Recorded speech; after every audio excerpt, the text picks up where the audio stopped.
Hello again and welcome to another Warhammer 40k Mordy and Glory Battle Report. Today we find the forces of the Adeptus Custodes, the Banana Battle Boys in gold, are returning to the Mordy and Glory studio, and they will be taking on the Hammer of the Emperor. Of course, there's always guard in my battle reports. I mean, why is anyone surprised at this point? But I do have a surprise for you guys today, because the guard are turning up with some serious heavy armor. That's right, it's going to be a Rogal Dorn battle report. And without further ado, let's dive straight into today's army lists. Alright then guys, as is tradition, I, Mordy and Glory, shall be running the Imperial Guard today, and I've got a real treat for you. In my list, I have got a Rogal Dorn. That is right, the big chonky boy is coming out to play today. So what is in my list overall? Well, I'm taking a battalion and I'm taking a patrol detachment. Both of these detachments are going to have the Born Soldiers Regimental Doctrine. Keeping it simple today, basically what that means is if I get a 6 to hit when I'm shooting enemies, it automatically wounds. So it's just a great way of improving the damage output of your army. Not like Guard need a damage output improvement, but there we go.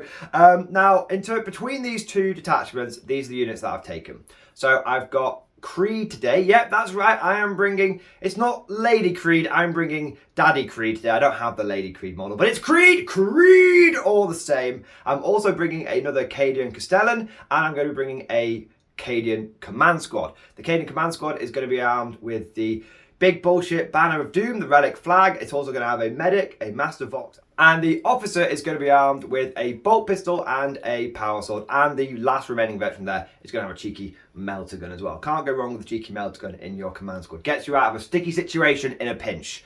The Castellan, I should say, is not Creed, the bare bones Castellan. He's just got a bolt pistol and power sword, just the standard free gubbins that I can give him. Now, moving on to the elite section, I have got 3 units of Kazakin. Each one of these is going to be armed with a sergeant with a las pistol, hotshot las pistol, and chainsword. Then they're going to have 2 plasma guns, 2 melter guns, the hotshot sniper, and a vox caster. In terms of my warrior elite abilities, I'm going to have one of the squads with brutal strength, which allows it to be a bit better in combat, but more importantly, it can move around and shoot that hotshot sniper without any penalties. It also means I can do first rank fire, second rank fire on them without any -1 to hit penalties if I move around. I'm also going for veteran sharpshooters, because having a free inbuilt reroll into any squad is just great. And then the last squad is going to have veteran guerrillas, which allows it to ignore the cover benefits that enemies get if they're sitting in some dense or some light cover. Each one of these Kazakin squads is actually going to be led by one of my Patreon supporters today. So the squad with veteran guerrillas is going to be led by Jackson Jewel. The squad with the elite sharpshooters will be led by Gank Istani, and the squad with brutal strength is going to be led by Byzantophile. I've also taken in my elite slot and regimental engineer. This is because I'm running quite a lot of armor today, and having the ability to stick some wounds back on is always helpful. Also, I am running a big high priority target in that Rogal Dorn, and the Tech Piece engineer can hand out a 5+ invulnerable save to 1 armored unit a turn. So hopefully, even though it is a pretty durable tank, that 5+ invulnerable save will make it even more durable against any potential melter missiles that Tom might want to chuck its way. Now, that is the elites done. I've got my troop section. Between the 2 detachments, between the patrol and the battalion, I have got 8 infantry squads. That's right, I'm not running Cadian shock troopers today. I thought I'd just mix it up just for the heck of it. Cadian shock troopers are probably the better choice, but I've got a lot of infantry squads and a lot of heavy weapon teams, and it's a bit of a shame not to use them. So I'm running 8 infantry squads today. 3 of them I have gone for the classic, the quintessential Guard infantry squad loadout, a timeless loadout that you can find on infantry squads going all the way back to 2nd edition. That's right, I've gone for autocannon grenade launcher. Literally a completely suboptimal loadout, but it's just such a classic that I felt like if I was running infantry squads, I had to run the ACGL infantry squads. Each one of those sergeants have also got a bolter, just because I had some bolt sergeants. I've then got 5 other infantry squads, and each one of these are running a much more efficient loadout. I've gone for a sergeant with a las pistol and chainsword, and a plasma gun and heavy bolter in each squad. Of course, every single squad's got a vox caster. It's a free upgrade. Why wouldn't you take it? And that covers all of my infantry in the army. So I've got 30 Kazakin, and I've also got 80 line infantry. I've then got a single Devil Dog in the list. Well, actually, it's a Hellhound using the Melter Cannon, but the traditional name for that is the Devil Dog. I had a few points left over, and I couldn't quite afford another Leman Russ, so I thought, you know what, I want a bit more armor in this list. I'll stick a Devil Dog in, and it'll probably be quite useful anyway. Moving on to the heavy support, I've got 3 heavy support choices. I've got 2 El Clasico Leman Russes. Each one of these is armed with a battle cannon, a las cannon, and 2 heavy bolters. And I've also got, I should say, another HQ choice, which is my tank commander. So I've got 3 Leman Russes in total, and my tank commander is also armed with a battle cannon, a las cannon, 2 heavy bolters, and all 3 tanks have got storm bolters, and the tank commander has got the Gatekeeper Relic battle cannon to give it a bit more punch.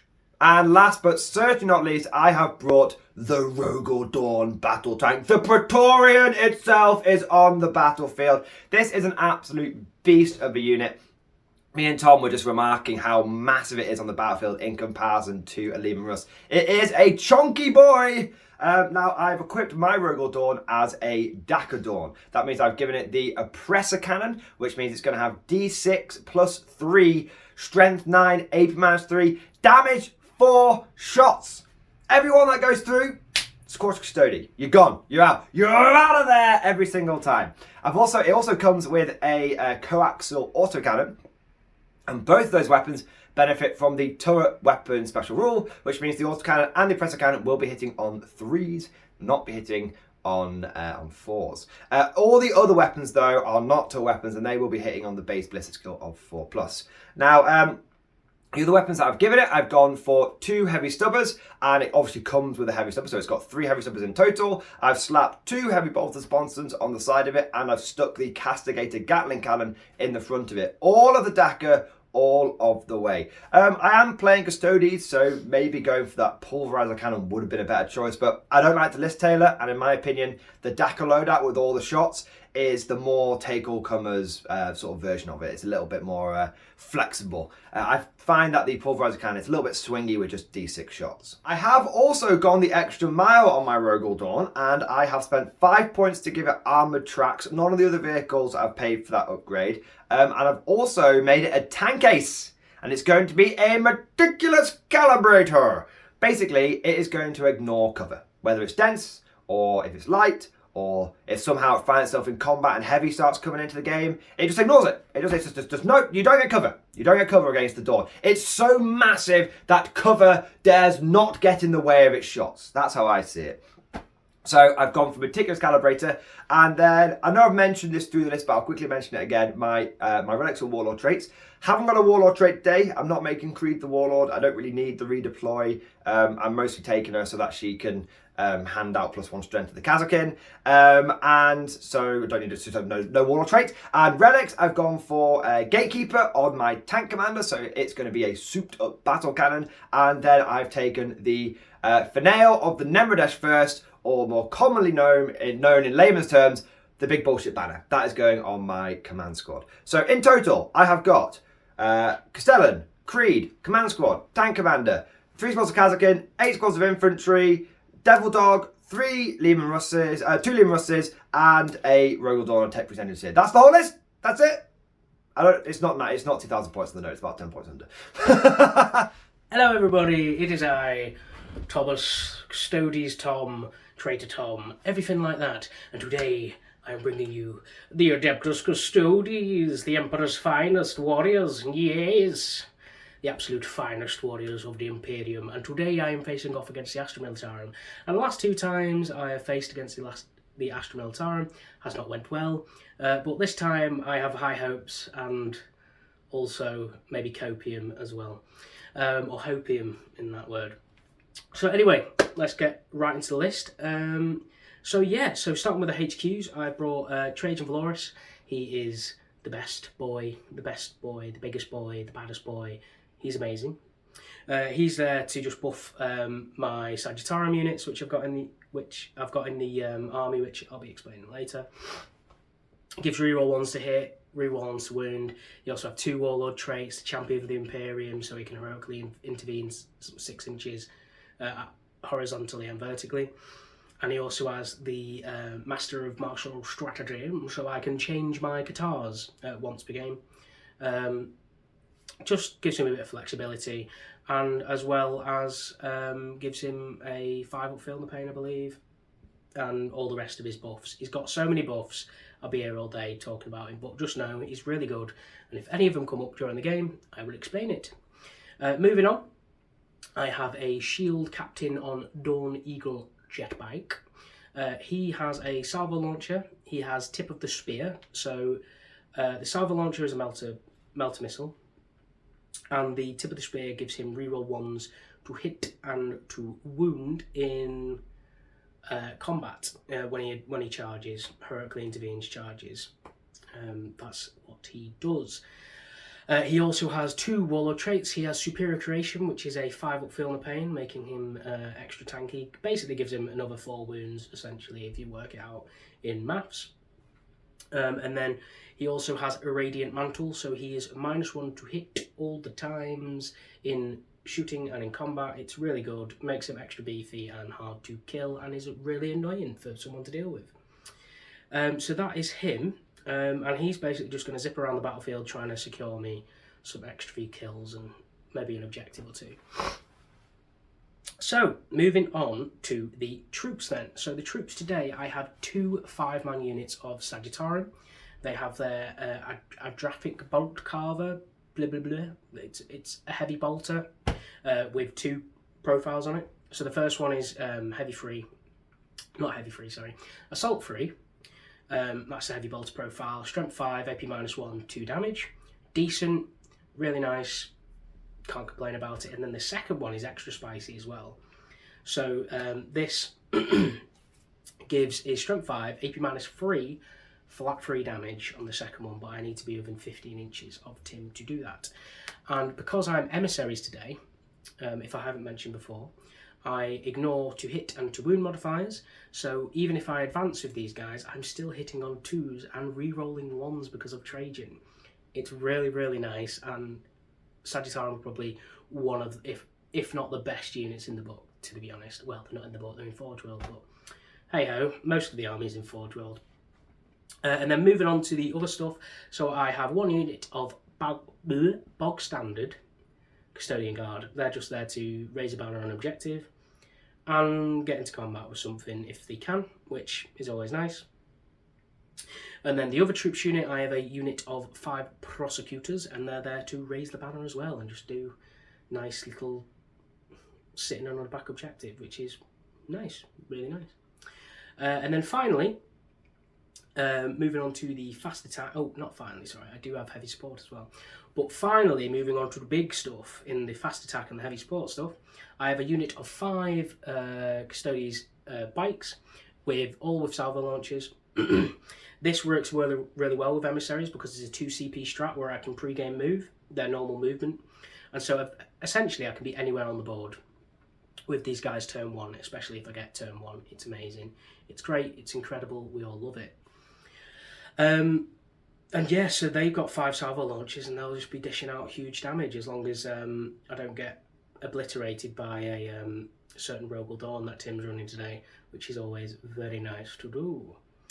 And then in the heavy sport, I have 2 units of Caladius grab tanks.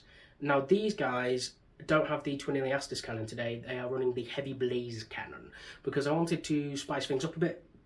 And it also gives me 2 profiles. It gives me a melter one, 48 inches, AP -4, strength 9, D3 +3 damage. Really nice, 2 shots each.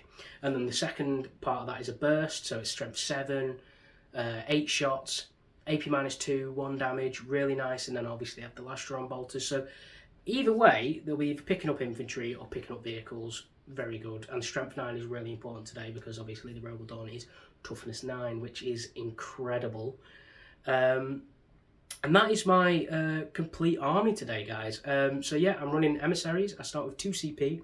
That 2 CP is most likely going to be spent on the pre-game strat of not pre-game strat, sorry, pre-game move of moving the bikes and then trying to snipe something out.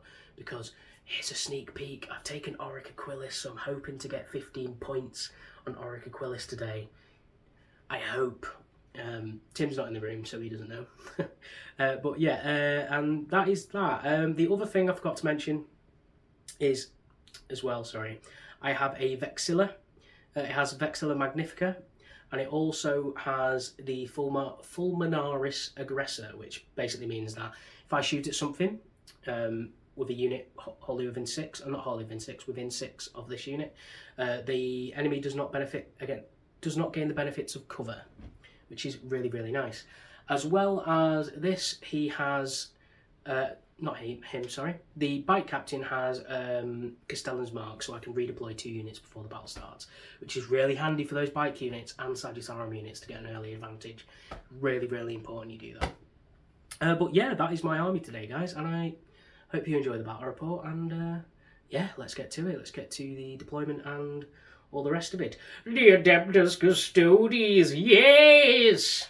Today's mission is going to be tear down their icons. This is a 5 objective mission. You can see that there is 1 primary objective in the middle of the board, and there is 1 more in each table quarter.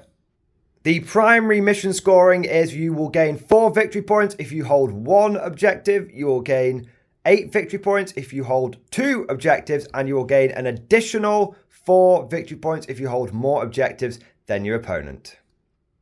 The tertiary part of today's mission is going to be primed explosives. That is where players can do actions, and at the end of the game, you score bonus victory points for the number of primed explosives you have set up during the game. Which never happens. It never, ever happens. But me and this 200 player did it once each, and so it didn't mean anything because we both did the same number of prime. Yeah, it was just like, there's no point. So yeah, it might be a thing, but more than likely, the tertiary is not going to play a big role in today's game.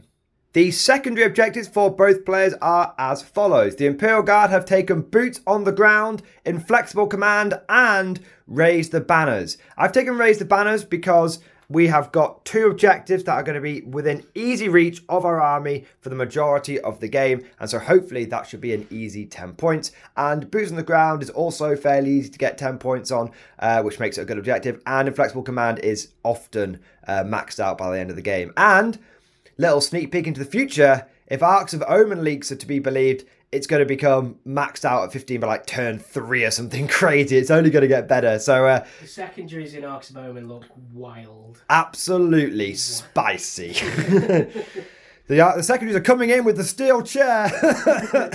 Hit him with a chair. Oh my god. Use the chair. All right, Tom, do you want to take us through your secondaries? Yes, my secondaries today are same as Tim, raise banners, because banners is always good. You've taken boots on the ground and inflexible command as well. I have, amazing. That's incredible, isn't it? And then, so I've taken banners. My second objective today is Auric Aquilus, so I need to kill the Rogal Dorn to get points. Oh, you've picked the Rogal Dorn. I have. You were explaining this to me before, but me being a terrible friend and colleague, I wasn't really listening. But now I get it. Yes. You're going to kill it. Okay, carry on. So I'm going to try and kill the Rogal Dorn. And then my final one is Stand the Vigil, and that means that I need to hold 3 objectives, and I will score 3 or 4 points at the end of each battle round if I hold 3 objectives. That is essentially... Nice, straightforward.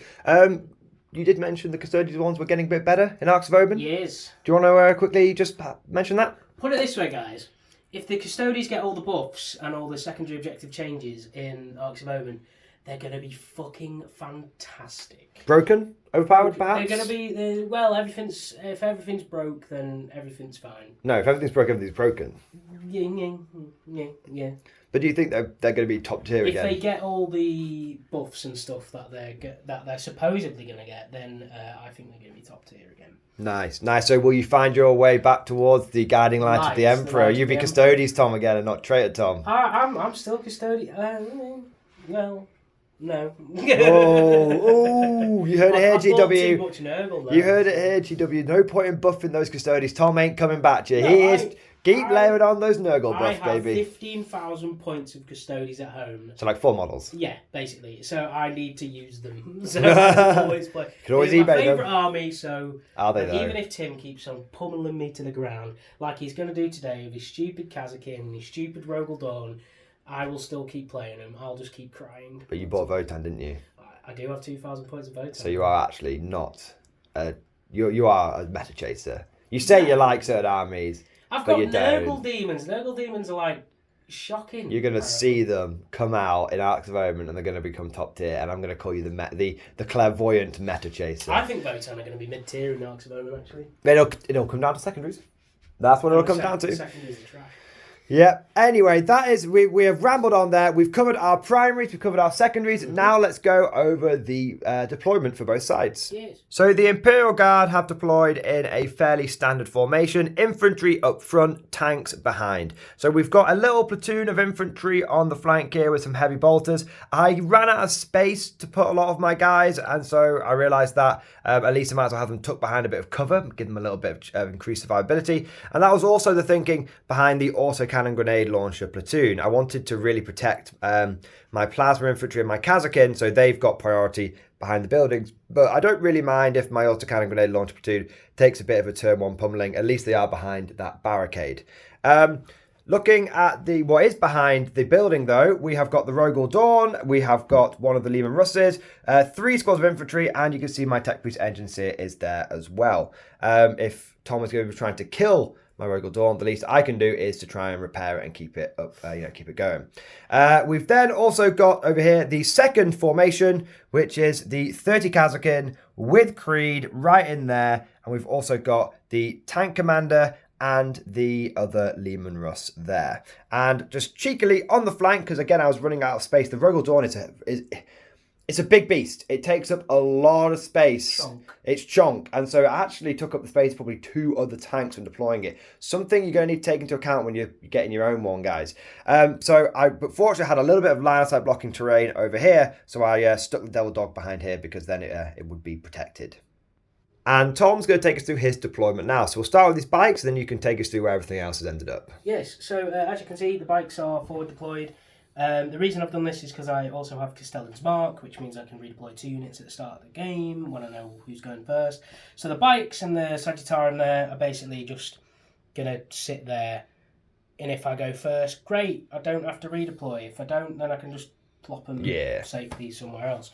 And then following on from that, I've got the bike captain and the custodian guard in the centre there. They're just going to try and get on that middle objective. Very nice. Sagittarium, these guys are on the bottom floor. It's just easier to represent them being on the second floor. Yep, that was agreed by both of us off camera. Yes, and then I've got the Vexilla and Trajan following up behind them.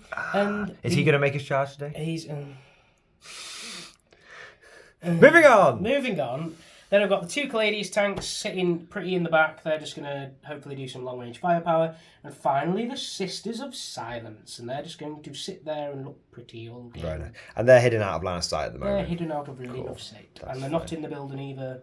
So no, it's fine. Again, yeah, we don't play to catch each other out here. We play to... Well, I say we play to have fun, but Tom is getting a bit worn out of getting crushed by the might of the Imperial Guard. You can see my eye just flickering. I beat him so bad he went over to Nurgle. But you did get your revenge on my Armageddon Steel Legion, so your villain arc is progressing nicely. It was a very close game on the last game we played. And then, but both times you used Nurgle. Yes. So if it goes squiffy today, we can point to the common denominator, can't we? Not you.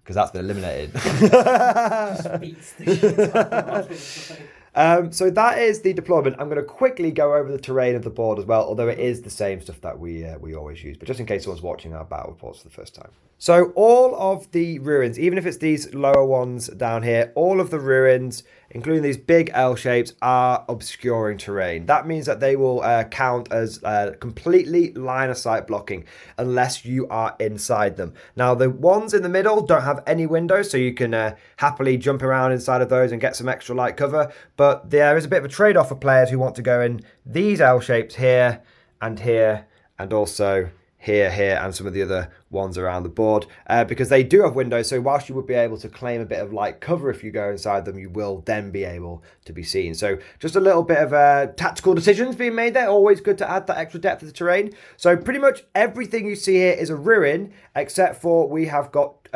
2 sets of exceptions. The first one is these defense lines here are actually going to count as defense lines. So they'll give you light cover, heavy cover, and you'll be able to fight over them without having to worry about being in engagement range. And then these 2 square base ruins here and here they represent forests, and so they will not be obscuring terrain, but they will be dense. So to quickly summarize, dense, dense, defense line, everything else will count as ruins and therefore will be counting as obscuring terrain. So that is absolutely everything. Now let's get on to who's going to get that first turn. Okay, it's time for the big roll-off. Tom, do you have a Custodes dice in your hand? I have a Custodes dice. I have a Mordian Glory dice in my hand. You have a Mordian Glory dice, sir. Would you like to go first? I would like to go first, sir. Hiya! Ooh! Oh, bollocks. It's a middling start. Hey. Yeah, I mean, I have to go first, right? Yes. That's good. But now you're going to redeploy. That's bad. I don't like this. These guys count as being at the top. I want to shoot him. All right, we'll be back after Tom has done his redeploys and after the guard have finished their first command and movement phase. End of guard, command and movement phase. In the command phase, orders went across the line and the grenade launcher autocannon platoon has taken cover. In fact, all of the infantry around here have taken cover this turn because there's not any targets for them to see. And then these two squads over here also took cover and they just moved round and have now secured that little flank there. Main plan being it allows us to threaten this objective the following turn, or even just sit there and get some boots on the ground points and rack up the victory points over time.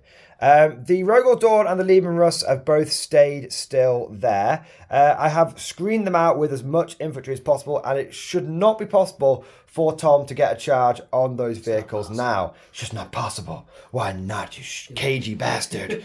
And then the Kazakin, I have used one of the squads to raise a banner. Of course, one of my infantry squads to raise a banner over here. And the other one has been used to help try and screen the tanks out again. And then we've got a squad here that is covering Creed. I've got to be a little bit cagey because obviously I got the first turn and Tom has done a good job of hiding a lot of his units. However, I have been aggressive with these two Leman Russes and the Devil Dog getting a flanking maneuver on over here because Tom used his redeploy on his bike to go forwards, not backwards. Well, I used my redeploy on the Sagittarium over there, and there was another unit that I could have done it with, but these guys actually spent 3 CP because emissaries before the battle. The start of the first battle round. I can move them their normal movement forwards as long as. You like your pre-bloody game moves, don't you? I do. Your poxy walkers and your bloody boxy bastards. Yeah. So that is that's interesting there. So you've used redeploy and you've spent pretty much all your CP, is it, to go forward? Yeah, but obviously because Trajan's on a battlefield, I get to regain a CP. Roll 3 dice. I regain that CP and then start your turn again another one. So you're on 2. Nice. So that is going to be the. That's going to be the turn for the command phase and the movement phase. Yes. I do not have a psychic phase, so we'll go straight to my shooting phase, and we'll just do these 3 tanks on camera, and then that'll be it. Yes. So we are going to do this first Leman Russ here, and he is going to fire into the Custodes bikes. Now, all of these units will be going across the dense terrain, and I have to do them this tank, then this tank, and then this tank, because he can only see 1 bike, he can see 2 or 3 bikes, and he can see all of them. So if I did that one first, Tom could be clever and remove this Leman Russ's ability to get line of sight. So going with this one first, the standard Leman Russ, and it is going to fire D6 plus 3 shots at your bikes. Great, it's going to go for 4. I'll keep that, that's fine. 4 shots, hitting on 4s, re-rolling 1s. Just 2 hits, that's all right. Wounding on 3s, that's 2 wounds. AP minus 2. So 4 ups. First one fail. So I'm going to CP that one. No, it's a fail. This one pass. So you take 3 damage. Yes, so that guy's on 2 wounds then. Okay, so we shall now move on to the Tracer Fire Heavy Blotters. Here we go, hit on 5s. Ooh, not bad. So that's 2 misses. 2, I'm very much, what a player, 2 misses, am I right, boys? And then 2 other wounds, which do not result in anything. So you need to make 2 3-ups. If you fail both of these, he dies. He dies. He lives on a wound. Oh, has he got? It's got 5 wounds. Yeah, he just took 2 damage from Heavy Bolter. Is he 2 damage each? You know Heavy Bolter's 2 damage. Oh, bollocks. Don't stop feigning bloody ignorance. Alright. Alright, we've got a laser cannon coming in here. And it just misses. And then we have got a storm blotter. And a reroll. Come on, the mighty storm bolter. It has hit. It has hit. It has wounded. Hey. Okay, so we killed a bike, so we shall move straight on to the next Imrus now. Okay, this is the Gatekeeper Tank Commander, and I'd like you to spend a CP for me, please, Tom. I'm going to go for Ingrained Precision, which means that my auto wounds will go off on 5s and 6s, not just 6s. Pretty nice. Number of shots, the big 5. That means it becomes the big 8. Could you pass me 2 more dice from my little pool there, my good man? Thank you very much. Good sir, kind sir. Hit on 4s, rerolling 1s. So 2 auto wounds, 1 regular hit, and I have not had chance to yet use my my command points, but we'll see. My stratagem hasn't come into play yet. It has now. There we go. 2 more. So that's 2 more. So they're all auto wounds. There you go. That's easy. So 4. Now these will be AP minus 3. Okay. Pass over 1. So I think that is another flat 3 damage, but I'll just double check because it is the relic battle cannon. Okay. So we did check the profile and it is a damage 3 weapon, but we got the number of shots wrong. It's actually heavy D3 plus 6. And because I rolled a 5, that would have meant I would have had 9 shots, not 8. So I actually have 1 more shot. Let's see if the dice gods punish me for the backsies. No, they gave me an extra auto wound. All right, Tom, another auto wound, please, good sir. That has splattered a bike. There we go. Dice gods have rewarded us for getting something right on camera, which is nice. We've then got the laser cannon. That's an auto wound on the laser cannon. I love me laser cannons. Ah, he's passed it. Nice. And then we've got the bolters of heavy, the heavy bolters. The heavy of the bolters. Yeah. Hey! And then no. In wind. It has -1? just the 1, so you're That's okay. alright. You're all right. You're all right. And then the bolter of the storm. 2 auto wounds. Amazing. Ah. No AP on this? Nah, it's a 5-point upgrade. You can't expect too much from it. All right. So then we have so that's 2 bikes dead in total. Yes. Very nice. We then have the dog of the devil, and then we'll be back in a second. Definitely. Okay, so the devil dog has got D3 shots. It might have been worth doing the order lets me count my blast weapons as double, but only for this tank, so probably not worth the trade-off on the just flat-out reroll ones. So number of shots is going to be 2. Okay, we'll take that. We're going to be hitting on 4s, rerolling 1s. Okay. Hit. I'm actually going to spend a command point now. Okay. Because I would like to try and get as many hits as possible. And it did translate. It did translate. Very nice. And then I need to wound you on 3s. 3s. Oh! That's the big sad. That is the big sad. And that is, on that rather depressing note, that is my turn. So at the end of the turn, I have raised 2 banners. I am sitting on 2 objectives with a multitude of units because this cheeky chap has got his little corner of his track on this objective as well. And I've killed 2 bikes. That's it. I shall now have to see how I handle the Custodes fire. Lots of Sagittarium coming my way, and I imagine Tom's going to try and draw a line of sight onto this as much as possible. I don't know if I mentioned it before, but I put my 5-up infinite on that with my my tech priest. That's why it's got this little button on it. Full payload. It says full payload, but that's not a thing anymore. So technically, if I hit it on a 6, it just blows up because I've hit the magazine. The Yeah, you hit the magazine. Yes, of course. Otherwise. Yeah, of course. Makes sense to me. Narrative gaming. I'm a well-known narrative player, me. All right, we'll be back with the Custodes movement and command phase. All right, we have done the Custodes command and movement phase. Tom, would you like to take us through it? Yes, so to start off with, the 3 bikes have shunted forward because if I manage to kill that Rogal Dorn this turn, I get 10 points. If I manage to do it in melee, I get 15. I mean, I'm happy with 10 points. And also destroying Tim's little paint project that he was doing over Christmas. It's so typical, isn't it? I'm really hoping that I get it. And then moving on, the other bike captain as well has went to the side. He is probably going to charge into those little dudes doing the action, so I can take the banner off, maybe. Is he OBSEC? He counts as 2. Okay, maybe then. As long as it kill a couple of guardsmen. Couple of guardsmen. Yeah. But anyway, yes, moving on. The Custodes tanks have all got line of sight on the Rogal Dorn. They've all shunted out.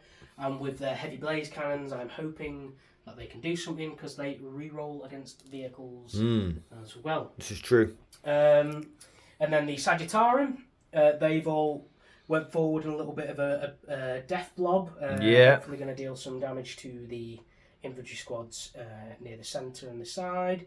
And then finally, the prosecutors. And I've raised 3 banners. So ooh, spicy. That's what I've done. So the front Sagittarum squad is raising a banner.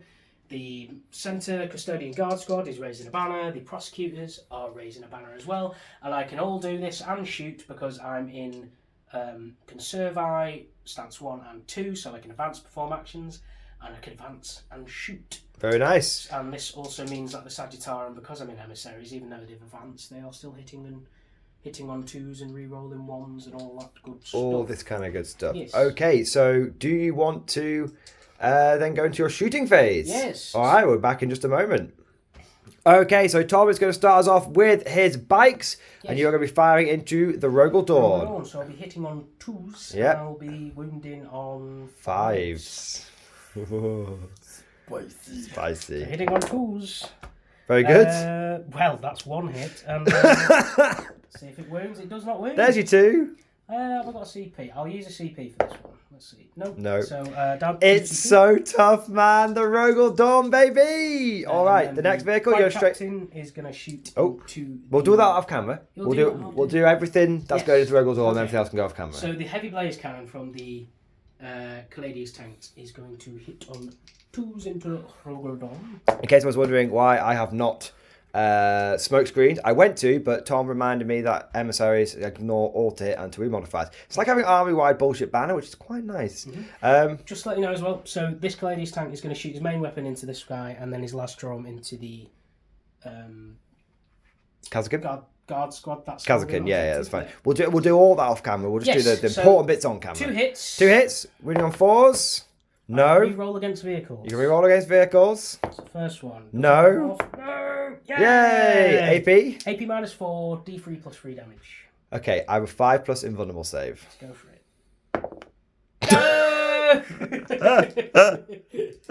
And then, Yeah, baby! and then we'll do the other Custodes into him then, because that's the rest of the big shooting to do. So hitting on 2s. Okay. Running on 4s for this one. Okay, 1, 2. Hey, 2 AP Now the -4. maximum damage from this is 6. so 12. Yes. So he's not dying this turn, is what No. you're telling me. It's not down Okay, this time. so the first one, I will use my command point because I want him to live. No, and the second one, no. Ooh. Okay, nothing I can do about that. So we're both Failed 3. That's a bit I'm down statistically. to 1 CP. And I 2 am down to 1. Oh, yeah. You should be down to 2, and I should be down to 1. I think. Oh, yeah. Yeah. I've got that wrong way around, sorry. Yeah, I will give you one of my dice to track the CP with a bit better.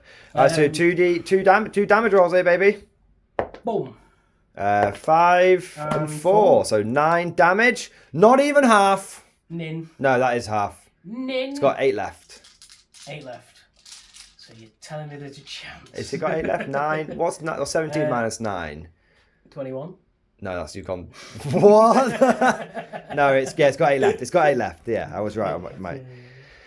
All right, it's a tough old beast, but she has lived. I will be able to repair up, which is nice. But she has got 8 wounds left. 8. All right, we'll do the rest of your shooting off camera. Yes. But that was, I think, a good display of your firepower and a good display of my durability. Well, the actual main firepower in the army is the Sagittarum, to be honest. So we'll come back after all the little dips and bobs. Yeah, we'll come back into the shooting phase and we'll see what's left standing. Yes.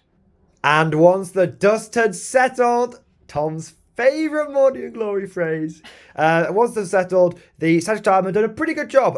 Between this squad and the spare firepower from this cheeky chap, they picked up a full 10-man infantry squad here.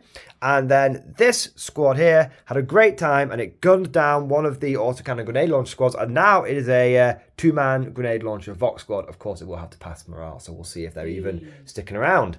And then we also had the the Caladius, the spare Caladius firepower here that was able to pick off a couple of Kazrakin. It's Kazrakin, but I can't remember who says it. There's someone online that is always like, they're Kazrakin. It's like eyes twitching. I think it's a made-up word. I just say it. You know how to say it, Tom, because you hear it all the time on the streams. Kazrakin squad, ready for war. And I'd say popping off as well. It's popping off! It's popping off. Oh my god. Man, you know what my catchphrase is these days, though? I can't help but say it. Absolutely fantastic. No, it's always, that's amazing. That's amazing, man. Yeah, I try not to say the catchphrases too often, but I just can't help myself. So that is the shooting. Mm-hmm. You have done a lot of damage to a Rogal Dorn, but it's still going, and you've picked up about 20 infantry. Do you have any charges, good sir? Yes. I believe you do. Do you know where they are? Do you want to go straight into them? Yes. This bike squad's going to charge that guy over there. These guys? Yes, and the bike captain is also going to charge. All right. Have you measured it? Do you know what the distances are? I've not measured it. I'll do that off camera and then we'll get back to it. Yes? All right, we'll be back with the charge rolls. Okay, so starting with the bike captain, he has a 9-inch charge into these Kazrakin. Are you ready, Tom? I'm ready. Have you warmed your wrist up? I've warmed it. Very good. Carry on. Hiya! Oh! He's in. The Goldilocks roll. Not too little, not too much. Chef's keys. Perfect. Chef's keys. Okay, and now the 7-inch charge on these bikes. 7. And he's done it again. The absolute Goldilocks, the diva. Professionals have standards. Well, do you know what That's the professional role, that is. And now they're like, we'll give you this. Yeah, that's just the profession. That is honestly the height of Warhammer professionalism. Rolling exactly what you need. It's really realistic. I don't always roll my charge distances, but when I do, I get exactly what I need. 10% The most interesting Warhammer play in the world. All right, okay, we'll tell you what, we'll move those in. We'll do the combat off camera because it's just a bunch of Custodes wailing on some guardsmen. If any of them are left alive, that'll be interesting. Yes, we're back in just a moment. Yes. And after the choppy had ended... Oh, God, I thought you were about to say... And after the justice... Hey, I didn't say it, you said it. Yes, the Kazrakin were butchered. I did spend a command point on Cadia stands because I thought if Tom does flub his rolls, it could mean that I often do. Yeah, it would stop me from getting tied up and everything. Sadly, he cut me to pieces, and he had then spent a command point, was it? I spent a command point for my bikes to heroically intervene, not heroically, consolidate 6 inches. So I tagged the Lehman Ross. And the bike captain. Also tagged the Hellhound, Devil Dog? DD? Yes, the Devil Dog, the DD. Double D. There we go. So that's all been tied up now.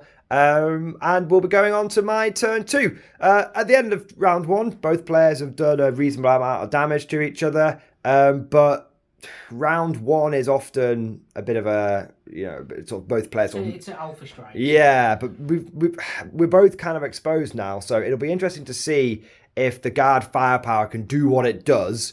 My aim will be to pick up these bikes, the captain, and one of the tanks, and if I can do that, I think that'll be very spicy.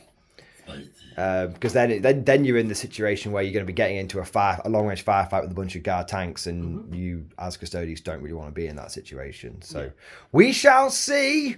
We'll be back at the end of guard movement and command phase, turn 2. Okay, so end of the movement phase, I moved another squad round to this little corner over here. That's going to get me some boots on the ground points. And then I have my rest of my army has moved into position, ready to unleash hell onto the Custodes. I will not be able to stop Tom from scoring a hell of a lot of points in his turn 2. But my plan is to do as much damage as possible. If I can just really lay the smackdown into these Custodes this turn, it will hopefully allow me to claw things back turn 3, turn 4, turn 5. So as in order to do that, my Kazrakin have moved forward. Both squads have been ordered to take aim. Both squads have received the Fury of the Castellan, which means that they will have +1 strength on their weapons. So that's pretty nice. I've even moved Creed into range himself so that he will be able to use Duty and Vengeance, the 2 pretty good pistols on the Custodes bikes as well. The Custodes bikes absolutely must die this turn. If they die, I can probably start getting into a fair decent firefight. If they don't die, they're going to keep running around tying me up. They are scary. They are scary Marys, to say the least. So that is going to be my movement and command phase. I am just going to have a quick little double check with this Rogal Dorn because I might want to just poke its little track in there so then it can see out and help fire support on those bikers. But I'll do that off camera, and if I need to move it, you'll know why it's moved. But we'll go into the shooting phase now. Orders, I should say. Everybody got take aim. We're not messing around. And the tank, there was no orders for the tank commander to do this time because there was nothing relevant. So we will be back in the shooting phase. So we did have to shimmy the Rogal Dorn around a little bit, but we will crack on with the shooting now. And what I'm going to do, guys, I'm going to start off with all of my little bits of firepower first. We'll do that off camera, but we're going to see what these like Kazakid and Guardsmen can do. If they can deal with the majority of the bikes on their own, then that'll be great. So we'll come back in a moment once we've fired those shots. And once all the heavy bolters, las guns, grenade launchers, melter guns, all of the extra firepower had finished going into the biker brigade, the 3 bikes had fallen and the bike captain has taken a wound. He actually tanked pretty much a full Kazakhin squad. They only managed to sneak 1 wound past him, which is very impressive. Tom doing well on those feel no pains. Sadly, that's true. Sadly, my big bullshit banner is over here, so it did not help me against with the Kazakhin rolls, which would have seriously done some more damage to this bike captain. But now we are going to go into my tank commander, who's going to fire into your chap here. Now I'm going to be rolling for the number of shots.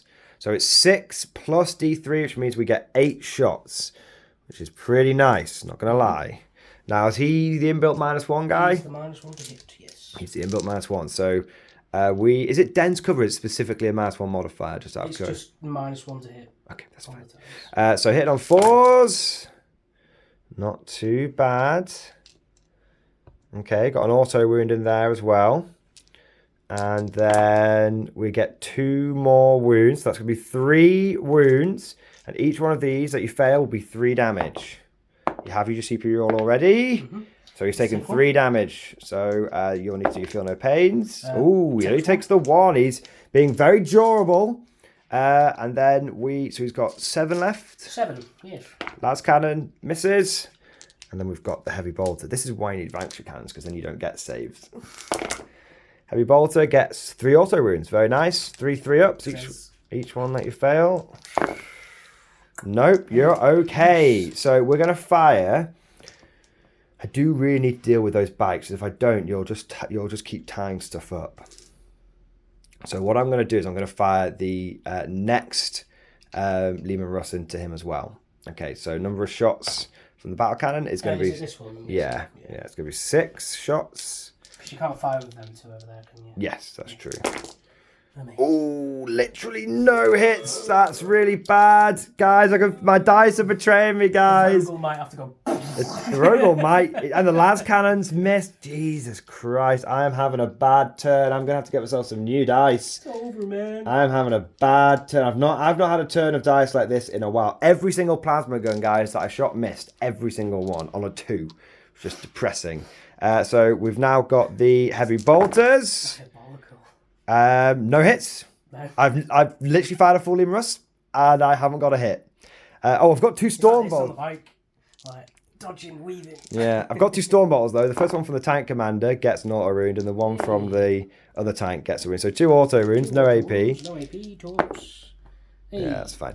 Okay, so I have to have a little think now because I do want to fire the Rogal Dorn, which is actually the last thing I've got left to shoot. But I'm concerned if I pile it into the bike guy, it could be bad because it means that he can tie 2 tanks up on his own. That's the problem.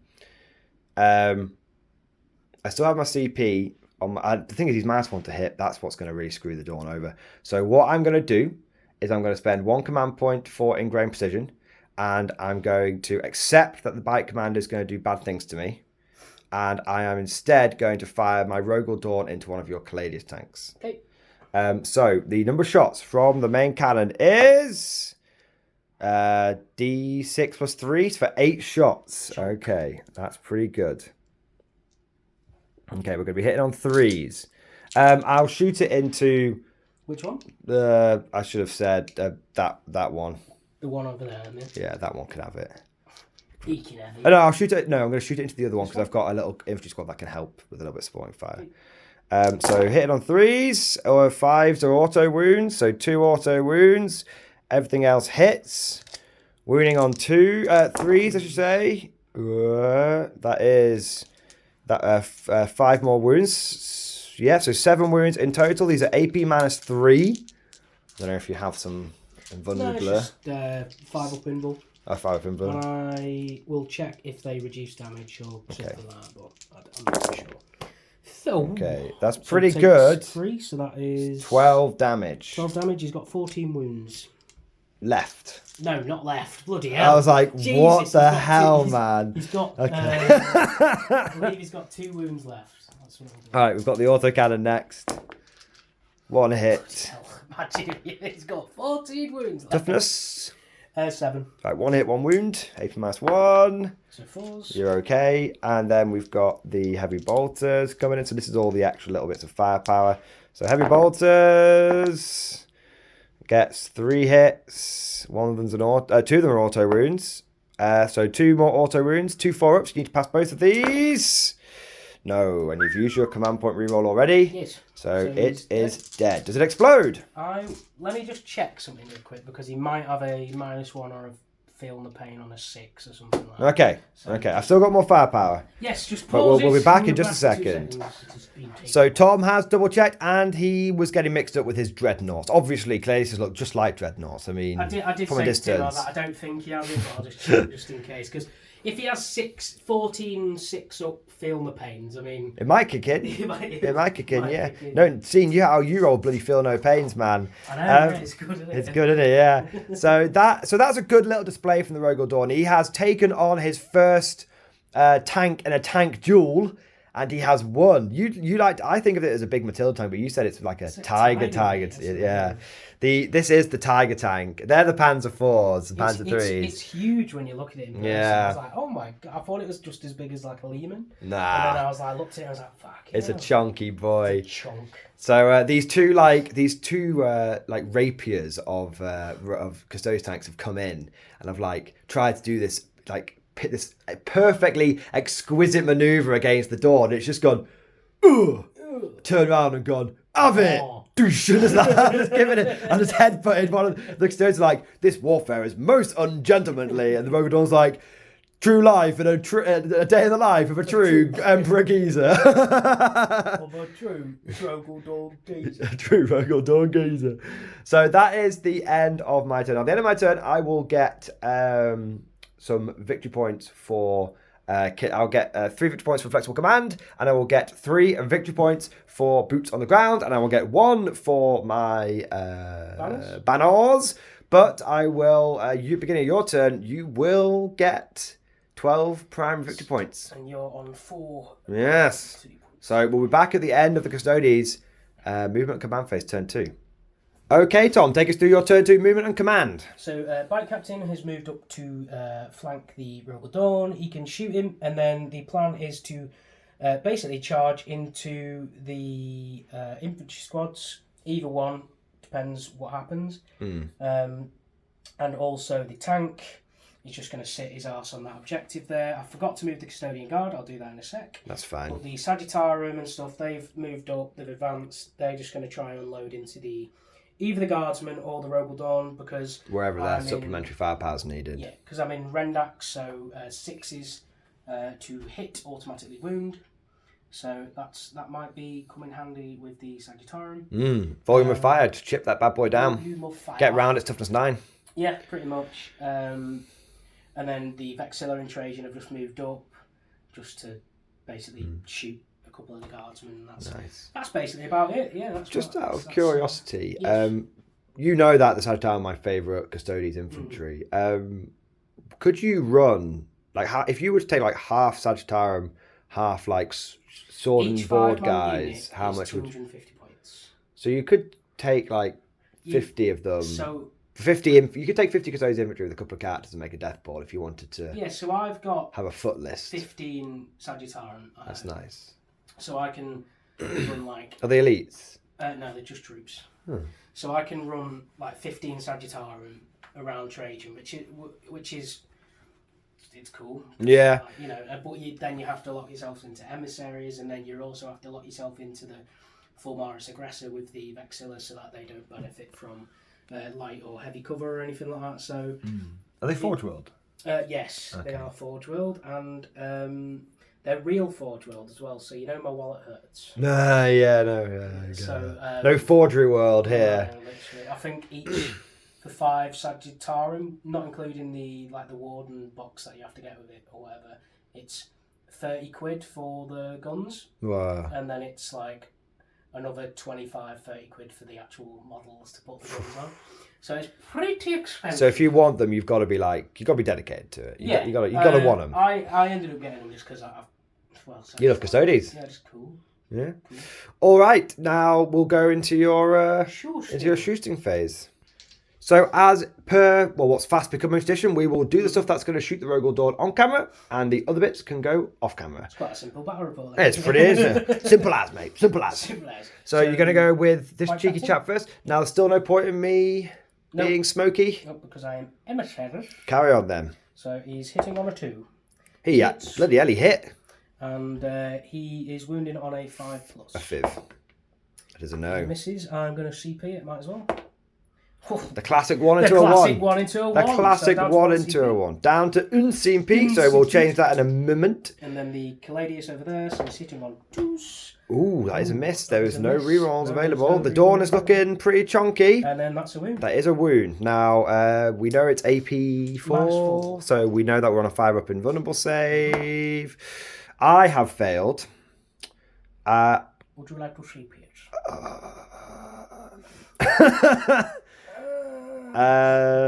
Yes. It's not going to die. No, you just might take 6. No, because if you get a really chunky roll, it will encourage you to put the Sagittarium, and then he might die. So yeah, I'm going to re-roll it. Ooh, no, so I'm down to 1 CP. Both down to 1. Yes, so the damage is 6. That is the big 6. That's what I was worried about. So 5 wounds left on the Dawn. And then the bolt shots from him as well. Are they going in as well? Yeah, it's 6 is auto wounds. Ah, right, of course. So... Ooh! So, and that one misses. These 2 hit. And this will be strength 6 and 5. So that's 4 wounds, AP -2. 1 damage or 2 damage each. You need to check. I've So we'll be back in a second, because I get +1 save against damage 1 weapons. So we're back in just a moment. So it is damage 1, which means my armored tracks kick in, and so therefore it becomes a 1-up save on the Dawn. That's pretty nice. Now it would still be a total of -1, so that 2 fails and the 3 others pass. So I take 1 more damage. So I've got 4 wounds left on the Dawn. All right. We will do the rest of your shooting off camera. Yes. You get a little chance to think if you want to try and finish me off with the Sagittarium. Yes. Or do you want to start raking my infantry? Yeah, raking those shots across the front of the infantry. So, we'll be back in just a moment. The Sagittarium continue their bloody work. 1 squad easily finished off the Rogal Dorn. The huge amount of damage to shots cracking through its tough hide. I know some of you are going to be asking, why didn't I use ablative plating? It's normally 2 command points. I did have 2 command points in the bag, but if you do it on a super heavy or a Rogal Dorn, it's 3 command points. So that probably would have helped it stay alive. What does that do? Does it give it +1 armor? It's -1 damage. And then that starts triggering your... So your shots become -1, and then I get my armor tracks kick in. So it's a really big deal. Yeah. But I'd probably say I've made a little bit of a mistake here, and I've been slightly frivolous with my CP. But I'm already in Arcs of Omen mode, baby. I'm already thinking I'm not spending any pre-game.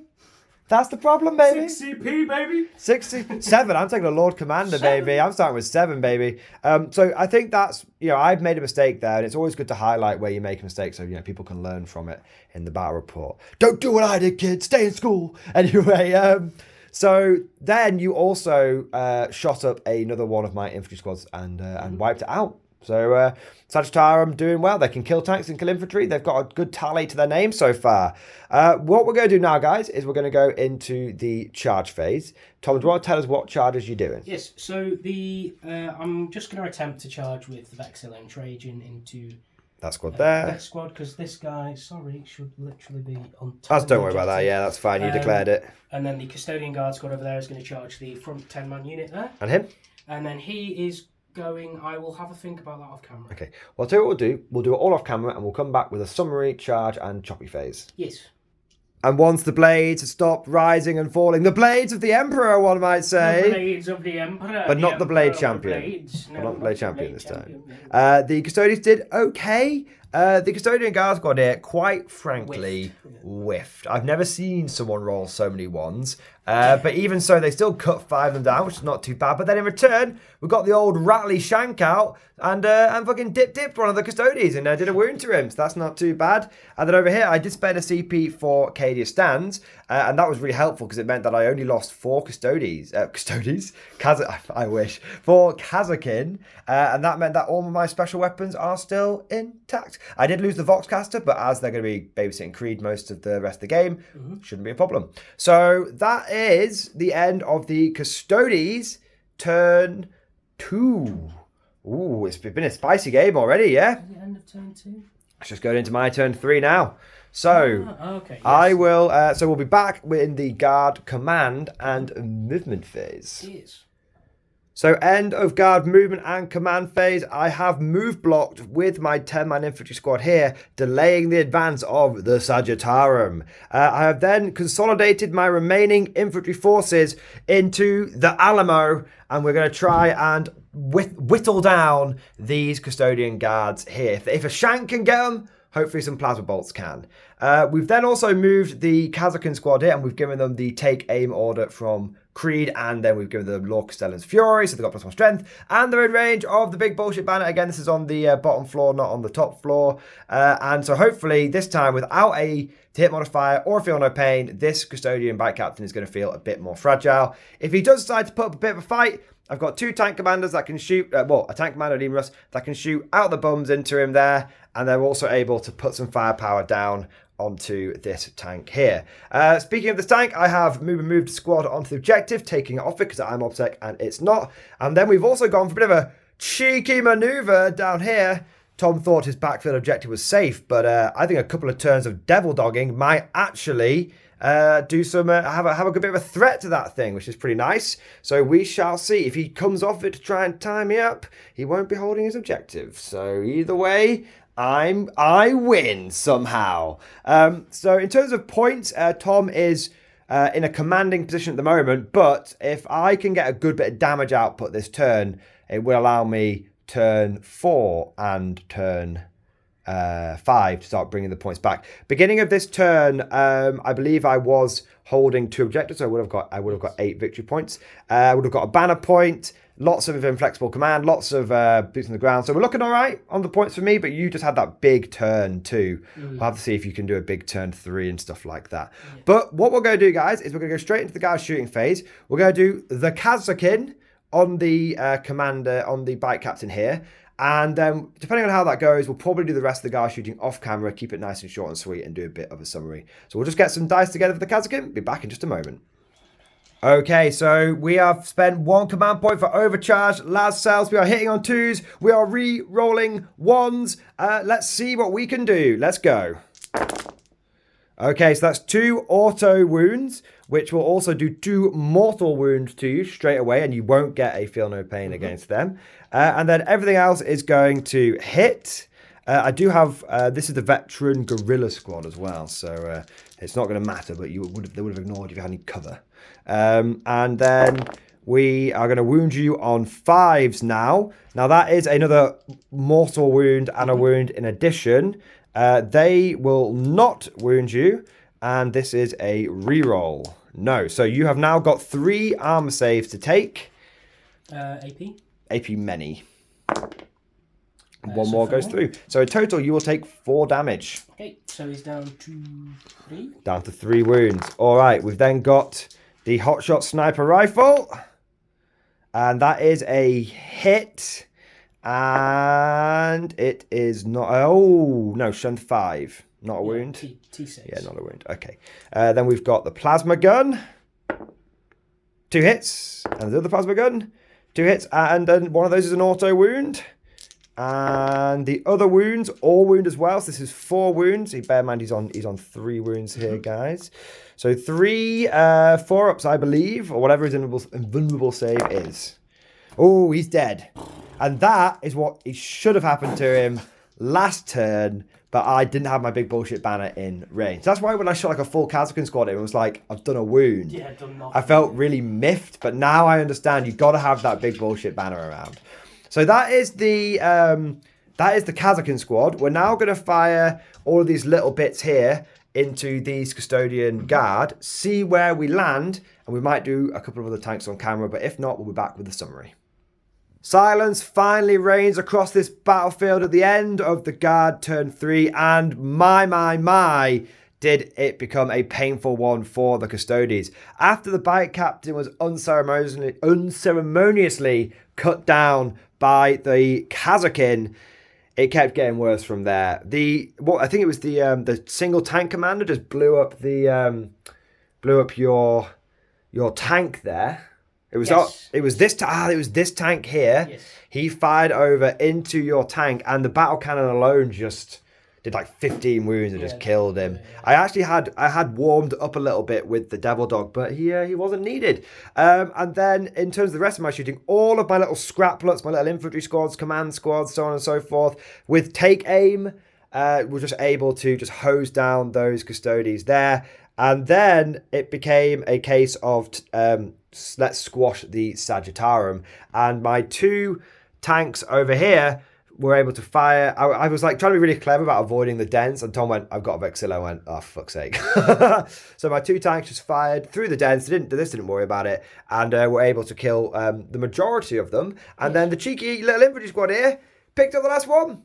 Yes. We just we weakened him with a heavy blotter, and then we chucked a frag grenade, did it down his pants, and that seemed to get the job done. So that was probably the most brutal turn for you, wasn't it? Like, in terms of the damage that you took. Like, I've only been killing like 1 unit turn 1, 1 unit turn 2, and then you took a bit of a smashing then. What are your? I'm used to it now. I mean, I'm like, you're jaded to it. I'm literally unfazed by anything you kill. I'm like, yeah.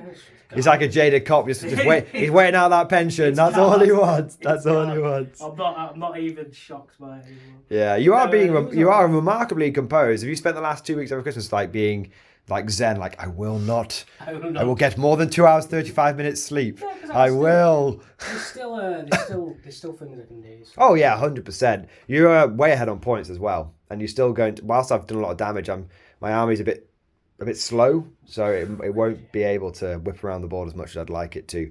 But that is the end of Guard turn 3. In terms of where the points stand right now, this is the exact midpoint of the game. Obviously, Tom hasn't had his turn 3 yet. The Guard have got 12 primary points, and Tom has got 12 primary points, so he's still you're going to get 8 more beginning of your turn. And then in terms of secondaries, I have managed to get 6 on boots on the ground, 8 on inflexible command, and 2 for banners. And you have got 3 for banners. You'll get another 2 for that beginning of your turn. You have got 10 points on one of your objectives, but that was for killing the Dawn, so you can't get any more on that. And you've got 6 for vigil. So you will be ahead on primary points, and you will be ahead on secondary points. But let's see if I can pull it back turn 4, turn 5. It's going to be close. So we'll be back with we'll do a do you want to do a summary Custodes turn, or it'll be dead quick for me. We'll do a quick summary Custodes turn 3, and then we'll be back in just a moment. It was a fast yet furious turn by the Custodes. The lone unit of Sagittarum, or in the fluff, that would be all that you need. That'd be more than you need. In fact, 4 of them could go home if it was the fluff. But in the fluff, I would have won. If this, you would have had a 60-inch movement phase. If 5 custodians turned up to a guard battle, they just go. Or maybe that's just Imperial propaganda. Who knows? Who knows? Maybe they're not actually all that great. But anyway, yeah, true. I'm only joking. They are actually pretty good in the fluff. But your 5 Sagittarum, they mowed down this squad here that was move blocking them, and then they just got in there and shanked up another squad. 20 guys killed from a single unit of Sagittarum. They have really performed the best out of everything in your army. Really spam them all. Take 30. Spam them. if 10 are good, 30 are better. Yeah, but it's 250 points each, so 4 of them will be 1,000 points. It's like... Was that for 20 of them? 20 Yeah, models in total? 20 models in total. Okay. 1,000 points. So that means 30 of them is 1,500 points. And then you got to take Trajan, which is 200. Then you got There to you take go. Vexilla, which is another 100. Oh, look, you said like you're on 1850. Uh, 150 points for upgrades. Do you know what? I might do it as a meme list for next event. I might take it to the teams event. I see. You like march against like any shooting army, you just blow them to pieces. You march into a combat army, you just get your face torn off. And then this cheeky chap here, he is on the bottom floor. He charged in and he only killed one. And then Tom was like, fuck this, and used his one command point and just killed the other one. It's actually a pretty big deal him doing that because it makes it much harder for me to try and get some cheeky boots on the ground points around here. But that is the end of your turn 3. Mm-hmm. You've got 12 models on the board, including the 5 cheeky little sisters hiding in that. They count as like half a model. Half a model each. But yeah, so you've got 7 combat models left. Mm-hmm. You might see the majority of them falling away this turn. We'll have to see what the guard can do. You are very much in a commanding position on points though, so we'll have to see if I can and it's going to be tricky. I've got to try and kill Trajan and these guys in order to put you down onto like 4 victory points, but in your turn 5 you could still potentially get 8 victory points because the Vexilla guy can come back here and start.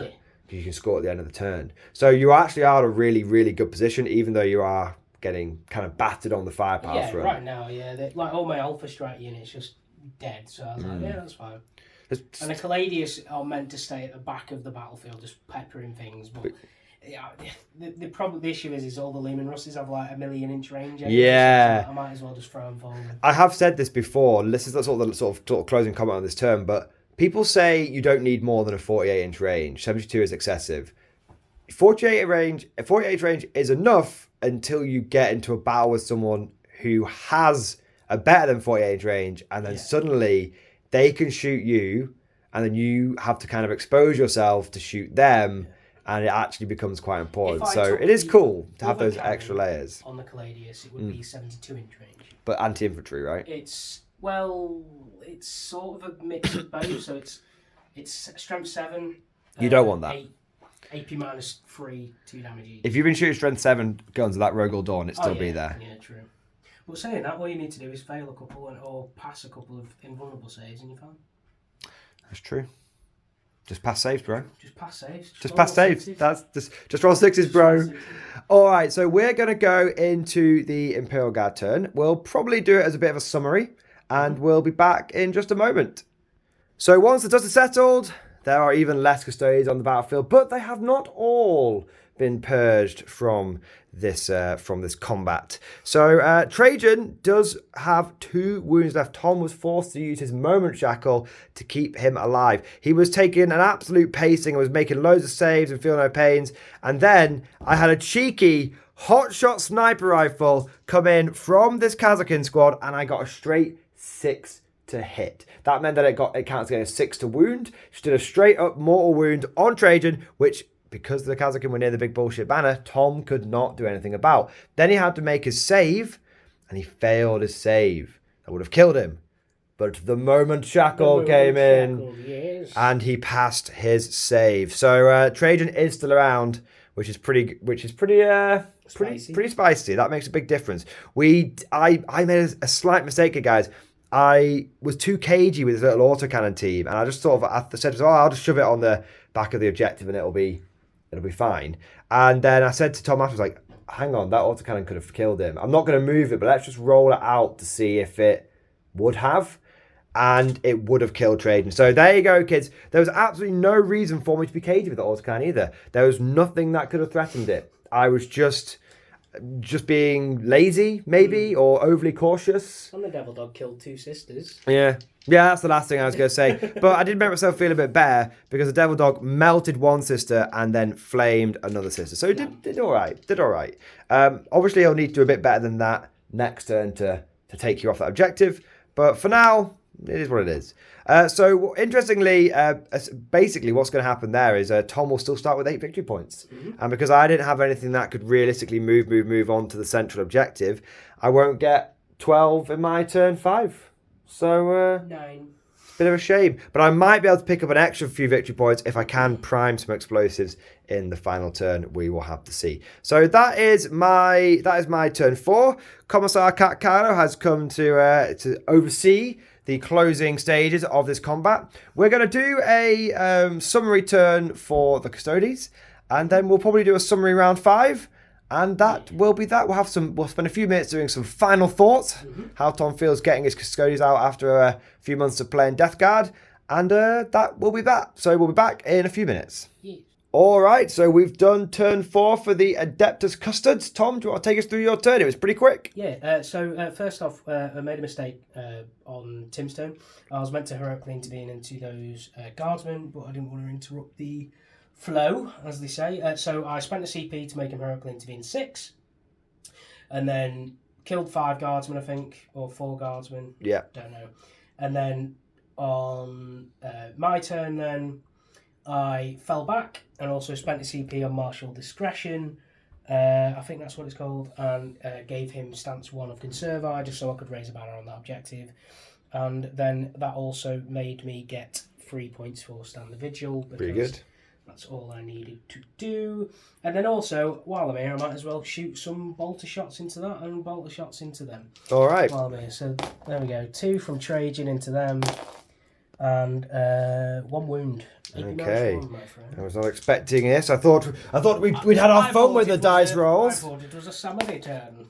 So one guy has died. You can pick the 3-man squad or the 5-man squad. It doesn't matter, does it? All right, I'll take it. Is it 1 damage or 2 damage? 2 damage, and then the sisters over here. I have to kill the plasma gun for the morale purposes. And that is 1 wound on the tank. 1 wound on the tank, and I pass. Yeah, no problem. And that is the end of my turn. So this is probably the max I can probably score now, I think. Because I won't be able to get Stand the Vigil again because... You might get some more primary points if I don't kill your sisters. I might get some more primary, but I won't be able to get Stand again. So, and banners I might be able to get a bit more on, but that's about it right now. Yeah, that's true. We'll have to see. Yes. We'll have to see. Okay, so we are going to be back with the summary of Guard turn... 5, the final guard turn. We're going to final guard turn. Yes. And then we'll be back. If I kill all the Custodes, it might be a summary of the whole of round 5. Probably will be, to be fair. We'll have to see. There might be a lone sister left. Who knows? All right, we will be back in just a few minutes and we'll see where we're up to. And finally, quiet settles upon the field of battle.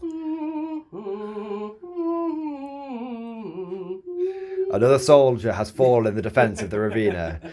Sadly, Comrade Commissar Tom and his Custody boys have all been purged from the battlefield. And we weren't sure if the Trajan was going to make it through, and Tom did spend a crap load of CP on his Vexilla to try and keep him around. But sadly, it was not to be. How it actually happened was... This tank over here just blasted into Trajan, and sadly, without the moment shackle or any CP behind him, it's like the aliens. He folded. Goes, eat this, and then shoots him.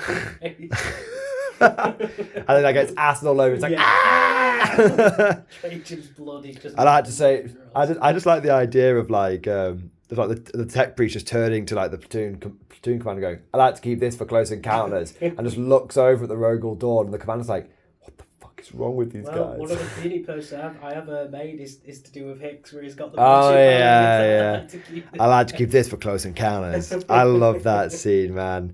So I should also say that one of my squads did move into the enemy territory, and we completed the totally useless tertiary objective, but it did actually... We primed an objective, an explosive, because we were OBSEC, we completed it in that turn, and that meant that we got the points at the end of the game, and that got us an extra 4 victory points, which was... actually pretty important, as you'll see in the final scores. It was an ITC game. Yeah, exactly. Indeed. The rest of the infantry just sort of moved forward, didn't really have to do anything. I decided I was going to be aggressive with the autocannon no matter what this time, after learning from my mistake. Moving over to the other side of the battlefield. Again, the tank commanders just spoke. I literally only shot Gatekeeper into the Vexilla. Even though I was -1 to hit, I got loads of hits. Even though I was shooting into transhuman, got loads of wounds. And then Tom just proceeded to fail. 3 out of 5 saves, took 9 damage, and was put a mere red stain on in those ruins. Gatekeeper. Can't see him. good. Yeah. It's just Gatekeeper's been smashing it this game. The fact it's 6 shots plus D3. Oh, it's just it just always fires at like a minimum of like 7 or 8 shots. Filthy. And then the absolute filth. And then the Devil Dog did its job. It just melted 2 sisters and flamed the last one. Have to say, been surprisingly all right with the performance of the Devil Dog. How much does it cost in points? 110.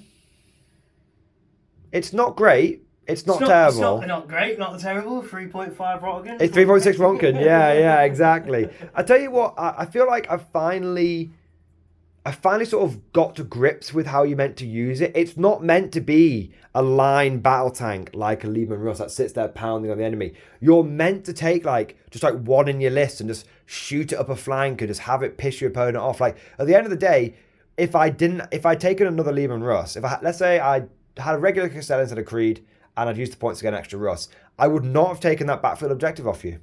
You would have got 4 more victory points. Could you have taken anything else which is better than the Devil Dog though? The equivalent points is like maybe a couple of mortar teams, but mortars are screwed by indirect fire now. Well, they're going to be screwed by indirect fire when the balanced data slate updates and everything. So I actually think he performed fine.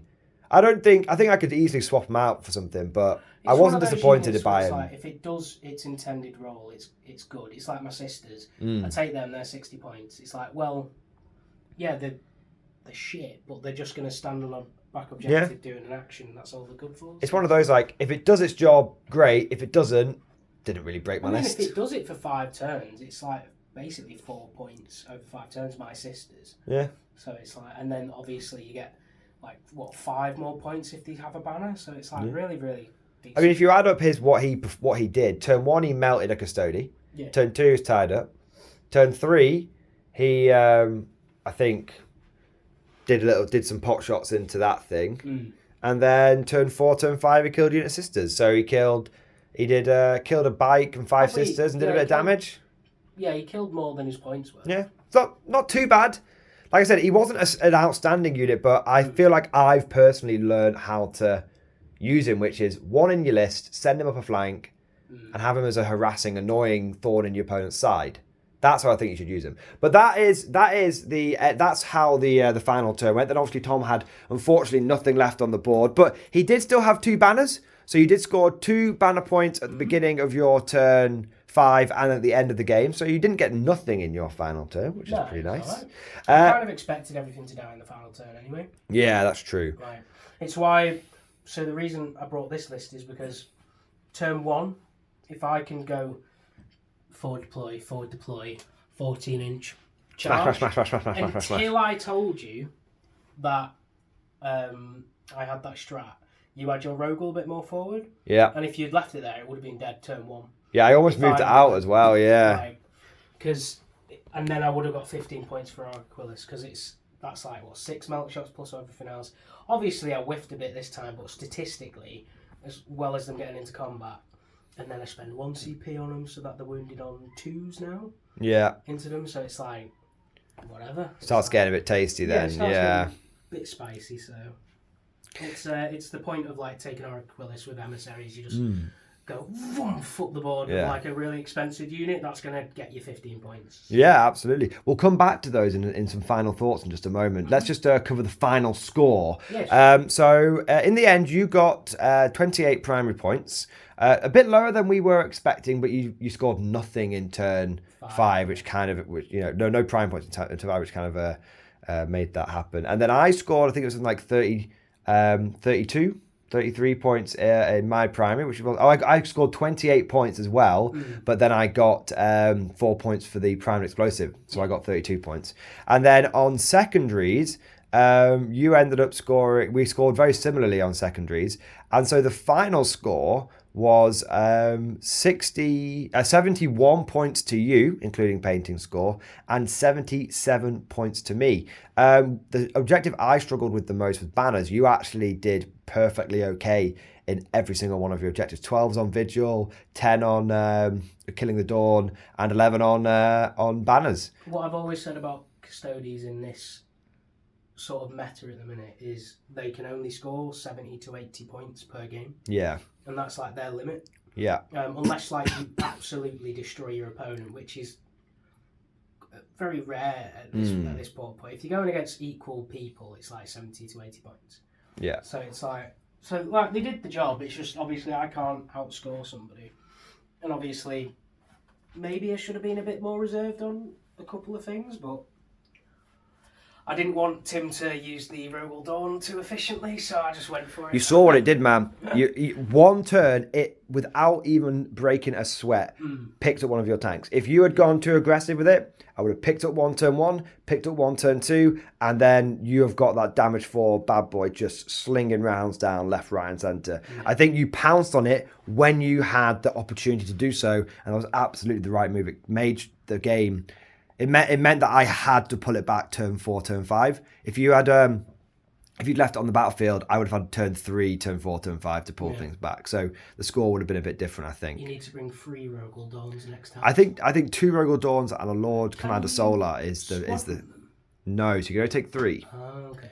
I was going to say, imagine 9 Rogal Dorns. 9 Rogals, man. 9 Rogals. A man can dream.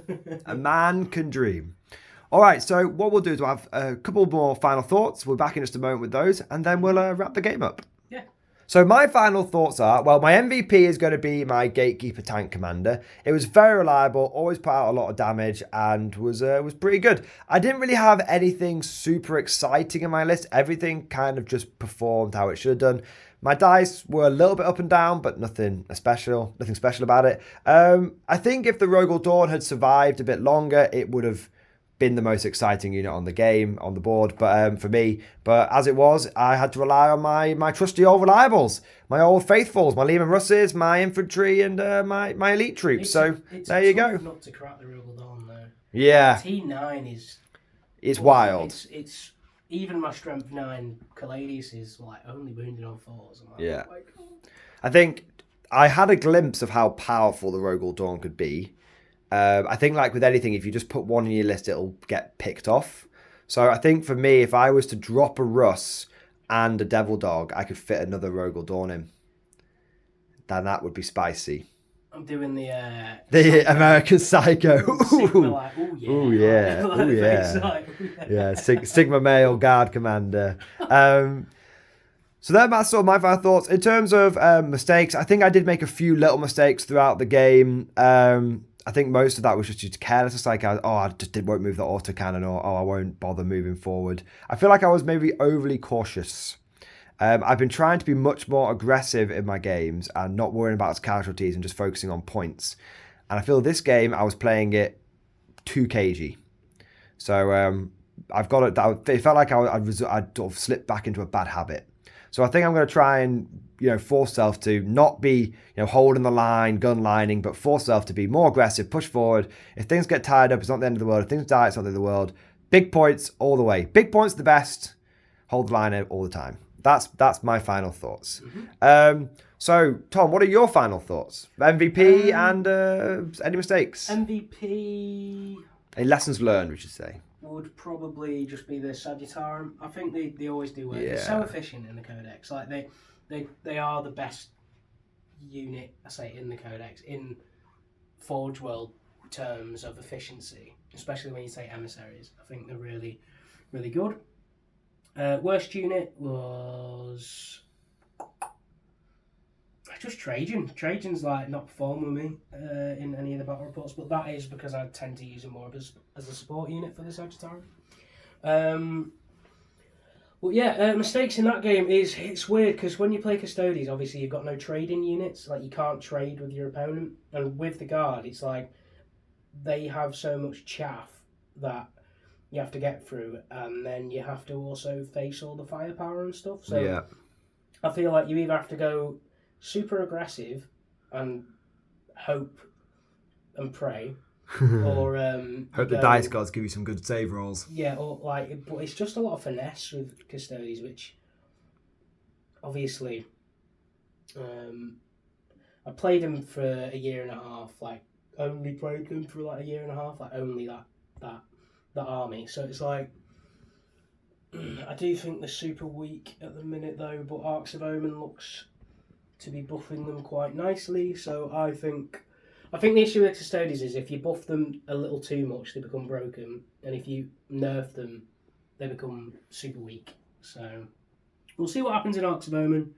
But yeah, that's my sort of final thoughts. Mistakes, just maybe keeping something else in cover. The Custodian Guard there, actually. Yeah, you wanted to do some primed explosives that could have got you 4 extra victory points. That we could do it. I thought it was on the home objective of the enemy, so I was like, I'll need to clear that home objective off. But if I just kept them there and then maybe moved them or whatever, then I could have got like 4 to 8 victory points with them. You could have got 4 more victory points, and then that would have meant the game would have been a draw by WTC standards. So, which is what we often play to. Yeah. So, that's interesting to note. Yeah. So in WTC it'll be 11-9. Yes. If I'd got those 4 more points, it'd be a 10-10. So it'd be a draw. But obviously, it's a very close game either way. Ifs and buts for honey and nuts, or whatever it is. I don't know. I know the saying, but I don't know. If ifs and buts were If ifs and buts were candy and nuts, we'd all something. Something like old people. Yeah. Boomer. So my final question to you, 30 seconds, hot take.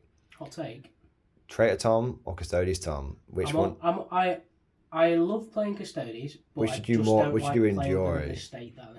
For example, right, the lore, the fluff, the crunch of the Custodes, absolutely love it. I absolutely love the aesthetic of the Custodes. I think they're the best. I don't like the current way you have to play the Custodes, which is all dreadnoughts and tanks and stuff, because to me, Custodes aren't dreadnoughts and tanks. They're literal just the guardsmen. The palace. Guardsmen, eh? The guardsmen, yeah. The guard, as you'd say.